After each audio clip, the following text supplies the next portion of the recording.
Selamat datang kembali di sesi bedah sumber kita. Pernah nggak sih Anda benar-benar berhenti sejenak terus mikir, apa yang barusan saya makan ini bakal ngaruh nggak ya ke cara otak saya kerja beberapa jam lagi? Kita kan seringnya mikir makanan itu soal energi fisik atau ya berat badan lah ya. Tapi hari ini kita mau fokus ke hubungan yang lebih dalam nih. Ya, hubungan antara makanan dan gimana kemampuan kita berpikir, fokus, bahkan mood kita gitu. Betul, kita akan lihat gimana makanan itu secara langsung ngebentuk itu semua. Dan otak kita ini kan kelihatannya kecil ya, cuma sekitar 1,5 kilo, terus isinya 80% air, tapi wah, dia ini boros energi banget loh. Boros gimana tuh maksudnya? Dia itu nyedot sekitar 20% dari total oksigen sama kalori yang masuk ke badan kita. Jadi performanya itu sangat bergantung sama apa yang kita kasih ke dia, bahan bakarnya gitu. Oke, oke. Dan sumber kita kali ini kan buku Making a Good Brain Great. Nah, kita mau gali lebih dalam bab 11-nya nih. Eat Right to Think Right, Food as Brain Medicine. Judulnya aja udah, wah, keren ya. Makanan sebagai obat otak. Provokatif ya. Iya, misi kita di pembahasan ini tuh mau ngulik strategi praktis yang ada di bab ini, yang tentunya berbasis sains dan yang bisa Anda pakai langsung buat bikin fungsi otak lebih optimal lewat makanan. Ini rangkuman khusus buat Anda, pendengar. Nah, sebelum kita masuk ke strategi-strateginya, penting banget buat paham dulu kenapa makanan itu krusial banget ya, menurut sumber ini. Ada dua alasan utama sih. Apa aja tuh? Pertama, ya jelas, makanan itu nyediain bahan bakar utama otak. Glukosa namanya, yang diantar lewat darah. Kedua, nah ini yang sering kelewat nih, makanan itu ngebentuk struktur fisik otak kita sendiri. Oh, jadi bukan cuma bahan bakar aja. Bukan. Contohnya nih, membran sel otak kita itu sebagian besar dibuat dari lemak yang kita makan. Jadi, ya, kualitas makanan kita itu nentuin kualitas bahan bangunan otak kita. Gitu loh. Wow, oke. Ini menarik banget. Mari kita bongkar deh ide utama dari bab 11 ini. Intinya kan, makanan itu bisa sekuat obat ya pengaruhnya ke otak. Ini bukan lebay loh ya. Bukan-bukan, Coba deh ingat-ingat gimana rasanya habis sarapan donat manis atau roti putih gitu. Mungkin ada energi naik sebentar, tapi habis itu, lemes, ngantuk, susah konsen, ya nggak sih? iya banget. Terus bandingin sama kalau sarapan yang kayak protein, ada seratnya, pasti beda rasanya kan? Jauh lebih stabil. Jelas beda. Nah, sumber ini juga nunjukin satu ironi yang menarik ya. Kita itu sebenarnya tahu loh kalau makanan itu ngaruh ke kondisi mental kita, tapi Tapi seringnya kita nggak bertindak sesuai itu ya. Penulisnya ini ngeritik keras apa yang disebut Standard American Diet atau SAD.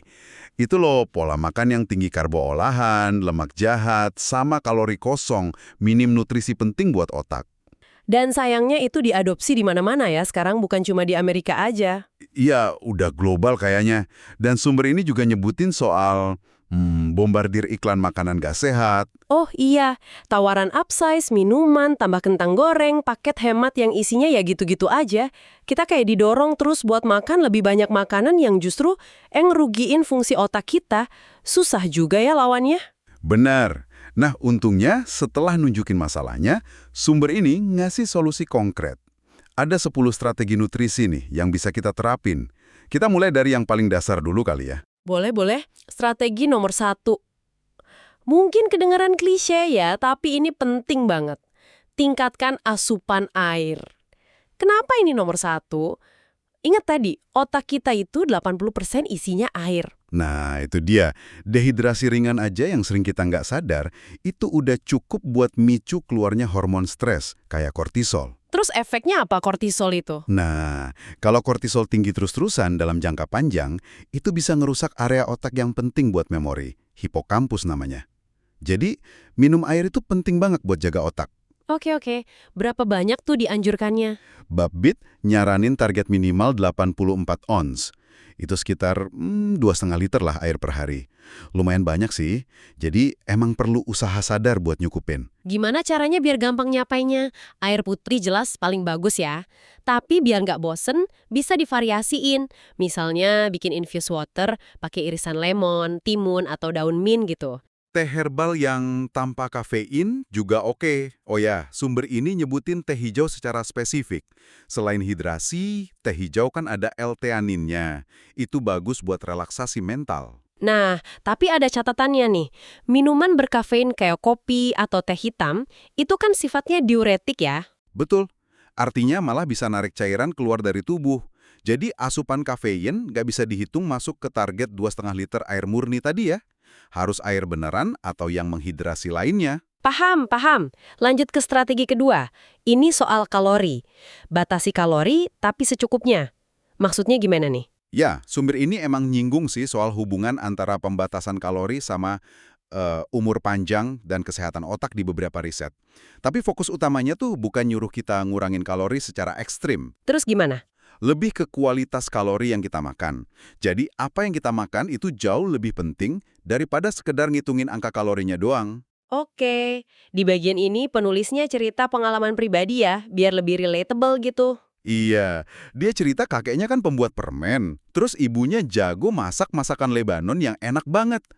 Dia jujur gitu soal pergulatan batinnya antara seneng makan enak warisan keluarga, tapi juga pengen sehat dan gak gemuk. Ini ngingetin kita kalau makan itu emang bukan cuma soal nutrisi ya, tapi ada emosi, ada budaya juga. Nyari seimbangnya itu ya perjuangan personal masing-masing. Personal banget. Dan ini nyambung nih ke strategi ketiga yang, wah, ini penting banget. Memilih lemak yang tepat. Ini salah satu insight paling penting dari bab ini menurut saya. Kenapa tuh? Kenapa lemak penting banget? Karena lemak, khususnya jenis omega-3 kayak DHA, itu secara harfiah jadi bahan bangunan utama buat materi abu-abu otak kita. Anda mungkin sering dengar omega-3 bagus buat jantung kan? Iya, sering banget dengernya. Nah, sumber ini nekenin kalau struktur sel otak kita, sambungan antar sel saraf atau sinaps, itu sangat bergantung sama adanya DHA ini. Jadi ini bukan cuma sekedar bahan bakar, tapi ini kayak batu bata buat ngebangun kecerdasan kita. Wow, batu bata pembangun kecerdasan. Keren banget framingnya. Terus gimana kita bedain lemak baik sama jahat menurut sumber ini? Kan banyak banget jenisnya. Iya, sumber ini ngebaginya jadi beberapa kategori biar gampang. Pertama, lemak jenuh. Secara kimia, ikatannya penuh hidrogen, jadi lebih padat kaku gitu. Kalau kebanyakan, ini bisa ningkatin kolesterol jahat LDL dan bikin pembuluh darah kaku. Contohnya, ya daging merah yang banyak lemaknya, kulit ayam, mentega, keju tinggi lemak, minyak kelapa juga termasuk. Oke, itu lemak jenuh. Terus? Kedua, lemak tak jenuh.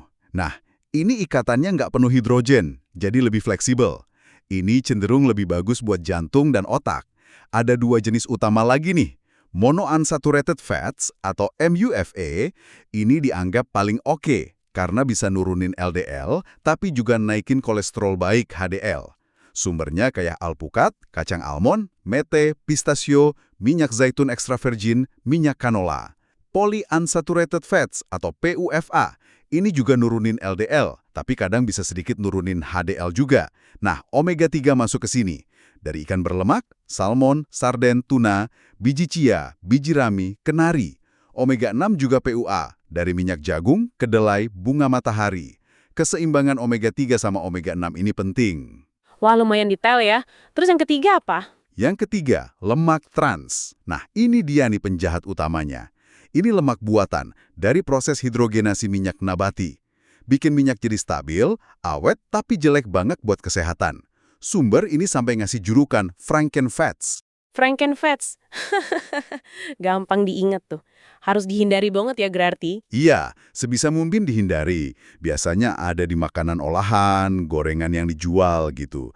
Margarin batangan, kue-kue kemasan, cek aja labelnya. Kalau ada tulisan partially hydrogenated oil, nah itu dia. Oke, catat. Sumber ini juga bahas soal orang Inuit di Greenland ya, yang makannya tinggi lemak tapi jantungnya sehat. Betul, itu paradoks yang menarik kan? Pola makan tradisional mereka itu tinggi banget lemak dan kolesterol dari ikan laut dalam, mamalia laut. Tapi angka penyakit jantung mereka rendah. Kuncinya, yaitu tadi, lemak yang mereka makan itu kaya banget omega-3. Jadi makin jelas ya hubungannya. Apa yang baik buat jantung, itu bagus juga buat otak. Tepat sekali. Jantung sehat kan mastiin aliran darah ke otak lancar. bawa oksigen sama nutrisi. Kalau pembuluh darahnya mampet gara-gara lemak jahat, bukan cuma risiko stroke aja yang naik, tapi pelan-pelan fungsi kognitif juga bisa keganggu. Jadi, jaga pembuluh darah itu investasi langsung buat otak. Biar lebih praktis nih, ini contoh kontras lemak baik versus lemak jahat yang disebutin. Yang bagus, pilih lebih sering ikan teri, sarden, salmon, tuna, alpukat, kenari, almond, biji chia, minyak zaitun extra virgin. Itu sumber omega 3 dan MUFA ya? Ya, terus yang perlu dibatasi, bacon, sosis, mentega, keju tinggi lemak, gorengan, apalagi yang minyaknya dipakai ulang terus, es krim full fat, steak yang banyak gajinya. Oke, lanjut ya ke strategi keempat, perbanyak antioksidan. Kenapa ini penting? Otak kita itu kan aktif banget kerjanya secara metabolik.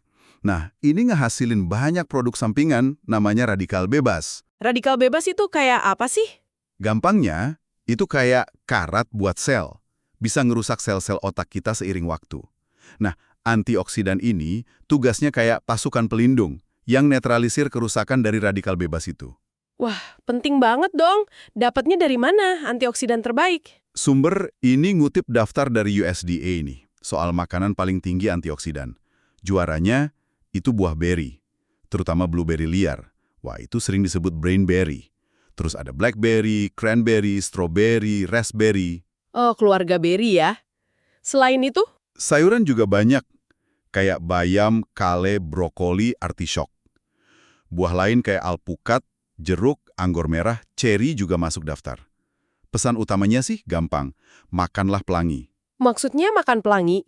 Ya, makan buah dan sayur yang warna-warni. Makin beragam warnanya, makin luas juga jenis antioksidan yang kita dapat. Jadi jangan cuma makan sayur hijau aja, tapi juga yang merah, kuning, ungu, oranye, gitu. Oke.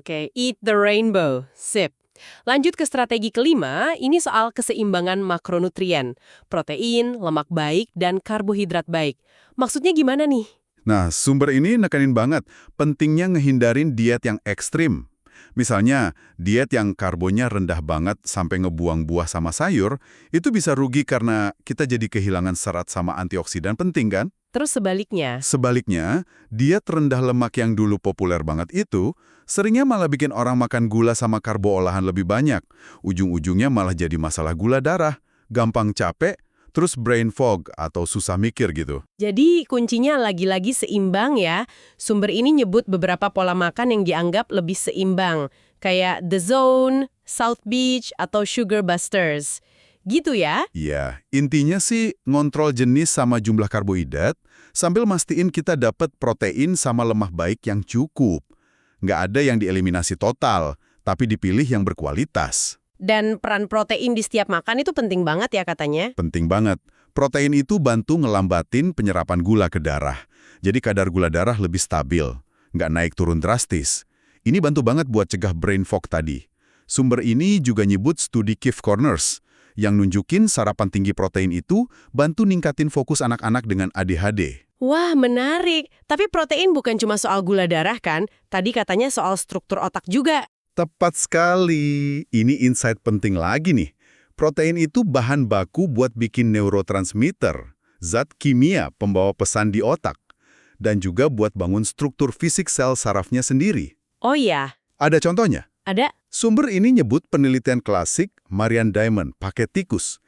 Tikus yang dibesarin di lingkungan yang kaya, banyak mainan, banyak stimulasi, itu perkembangan cabang-cabang sel sarafnya, dendrit, lebih bagus, lebih kompleks. Tapi apa? Tapi kalau tikus-tikus ini dikasih makanannya rendah protein, manfaat dari lingkungan kaya tadi jadi berkurang drastis. Artinya, tanpa bahan baku protein yang cukup, otak nggak bisa bangun infrastruktur terbaiknya. Nggak peduli seberapa banyak stimulasi yang dikasih. Wow, itu penting banget ya berarti ya? Nah, terus soal karbohidrat nih, kita kan sering takut ya sama karbo, padahal otak butuh glukosa kan? Betul, otak emang butuh glukosa sebagai sumber energi utamanya. Nggak bisa enggak, kuncinya adalah milih karbohidrat yang tepat. Fokusnya ke karbohidrat kompleks yang indeks glikemiknya IG rendah. Indeks glikemik itu apa sih? Itu ukuran seberapa cepat suatu makanan naikin gula darah kita. Makanan yang IG-nya rendah, kayak kacang-kacangan, lentil, buncis, chickpeas, sayuran non-tepung, buah utuh, apel, pir, beri, biji-bijian utuh, oatmeal steel cut, quinoa, roti gandum utuh asli, itu ngelepasin glukosanya pelan-pelan dan stabil. Jadi energinya tahan lama buat otak ya, nggak bikin crash gitu. Persis, nggak bikin ngantuk habis makan. Oke, ini semua info nutrisi keren banget ya. Tapi jujur deh, kadang rasanya ribet nggak sih buat diterapin sehari-hari di tengah kesibukan? Ada tips biar lebih gampang nggak? Nah, untungnya bab 11 ini nggak cuma ngasih teori, tapi juga strategi yang praktis banget. Ini masuk ke strategi berikutnya nih. Sip, strategi keenam, bikin daftar pribadi 24 makanan super otak Anda. Gimana tuh maksudnya? Idenya gini, kita identifikasi aja sekitar 24 jenis makanan sehat favorit kita yang gampang dicari, gampang diolah, serbaguna, gitu. Penulisnya ngambil referensi dari buku Superfoods RX, terus nambahin beberapa pilihannya sendiri. Kriterianya apa aja tuh buat masuk daftar? Kriterianya, makanan itu relatif rendah kalori, kaya antioksidan, sumber protein tanpa lemak, karbohidratnya berserat tinggi, atau lemaknya lemak baik. Jadi kombinasi gitu. Oke, tujuannya biar apa punya daftar gitu? Biar pas belanja sama ngerencanain makan jadi lebih gampang. Nggak bingung lagi mau masak apa, mau beli apa. Udah ada contekannya. Contohnya nih dari daftar itu. Kacang-kacangan, terutama kenari karena omega-3-nya tinggi, biji-bijian, chia, rami, labu, ikan berlemak, salmon, sarden, makarel, tuna. Terus apa lagi? Alpukat, sayuran hijau gelap, bayam, kale, buah beri, terutama blueberry, oats, tapi pilih yang whole atau steel cut ya, bukan yang instan manis, minyak zaitun extra virgin, teh hijau atau hitam, dan ya itu tadi, air. Sip, sip. Jadi punya go to list gitu ya. Strategi ketujuh, nah ini saya suka nih. Rencanakan cemilan sehat. Ini penting banget buat ngindarin godaan jajan sembarangan pas lapar di antara waktu makan kan? Banget. Kuncinya persiapan, prinsipnya sama kayak makanan utama. Cemilan yang seimbang, ada karbo kompleksnya, ada proteinnya, ada sedikit lemak baiknya. Contohnya apa aja tuh cemilan seimbangnya? Sumber ini ngasih contoh bagus. Misalnya apel diiris terus dicocol selai kacang, tapi pilih yang alami ya, nggak banyak gula tambahan. Atau Greek yogurt pakai sedikit berry sama kacang-kacangan. Telur rebus juga bagus, atau sayuran potong kayak wortel, timun, paprika dicocol humus. Kedengaran enak dan simple ya. Iya.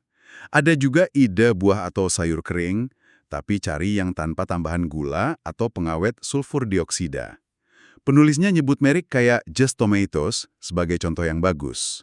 Nah, itu bisa dipasangin sama keju rendah lemak atau segenggam kacang. Bahkan ada daftar ide camilan sekitar 100 kalori buat yang mau ngontrol porsi. Oke, mantap. Strategi ke-8, balik lagi ke karbu, pilih karbohidrat secara cerdas. Ini kayak nekenin lagi poin IG rendah tadi ya? Betul. Tips praktisnya nih, kalau beli roti, coba lihat label nutrisinya. Cari yang seratnya minimal 3 gram per lembar. Terus, pastiin di daftar bahannya itu tertulis 100% whole wheat atau whole grain sebagai bahan pertama. Bukan cuma wheat flour, itu tepung terigu biasa, atau enriched flour. Oke. Jadi baca label itu penting ya. Strategi ke-9. Jangan korbankan rasa. Ini juga penting nih, biar dietnya awet. Setuju.